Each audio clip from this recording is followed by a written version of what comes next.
Genetics Lesson 2.1 DNA, the Blueprint for Life.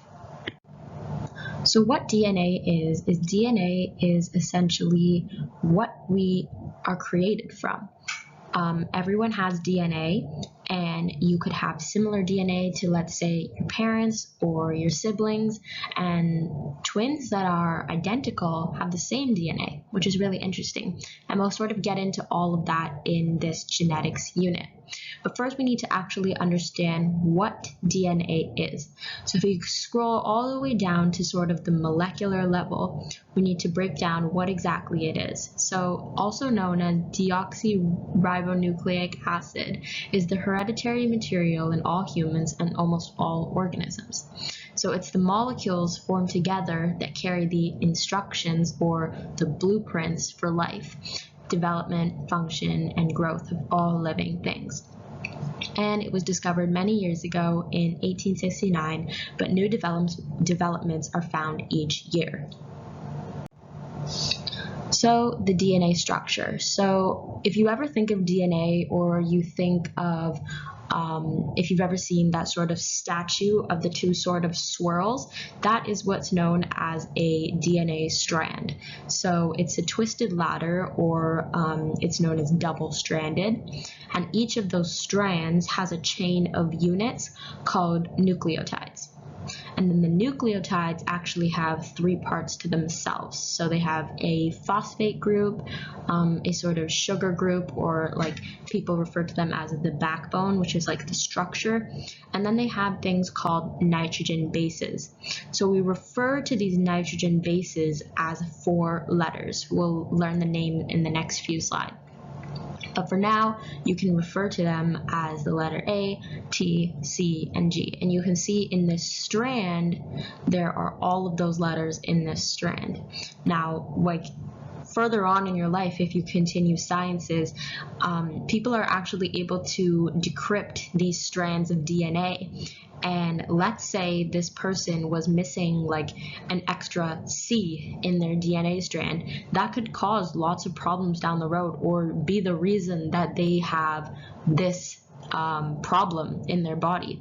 So it's really interesting to see that just those 4 sort of letters could make a big difference in this strand. And we have lots of these strands in our body. So now we're going to actually start looking at the actual DNA structure, which is like what those actual A, G, C, and T letters are. So to start off, DNA strands are anti-parallel, meaning if one strand starts with 5, 3, the other strand is going to go 3, 5. So if I'll show you an example in the next slide, but essentially it would start with 5 and then have the letters in the middle, and then 3. So then the other strand would be the exact opposite and start with 3, have all the letters in the middle, and then 5 on the end. And we have 2 types, purines and pyrimidines. And the purines are the letters A and G, and the pyrimidines are letters C and T. And the letters actually have full names. So cytosine, which is C, always pairs with guanine, and that's the G. So the C and the G go together always. And then adenine always pairs with thymine. So the A and the T always go together. So I'll show you an example now on the next slide how we actually write this out if you were to do what we call the complementary strand of a DNA. Okay, so I wrote at the bottom just the letters so we could be reminded of them. So we're going to draw the complementary strand of, let's just say this. So remember, the first one we said if it started with a 5 over here, then it had to be a 3 on the end. Now we can write all sorts of letters in here. Let's just say I'm going to write A, T, T, C, that doesn't look like a C, C, G, A, T. Okay, I think that's enough for now. We'll just move the 3 over here. Now, we said that the 5 and the 3 would be reversed. So instead of starting with a 5, we would start with a 3. And instead of ending with a 3, we would end with a 5. So now we have all these letters listed up there. And remember, they always pair with each other. So the A's always pair with the T's, and the C's always pairs with the G's. So essentially, we're kind of turning them into each other. So if I have my A up there, I'm actually going to turn that A, I'll use a different color so it's easier to follow. I'm going to turn that A, because it pairs with T, into a T. I'm going to pair the T's, and it turns into an A.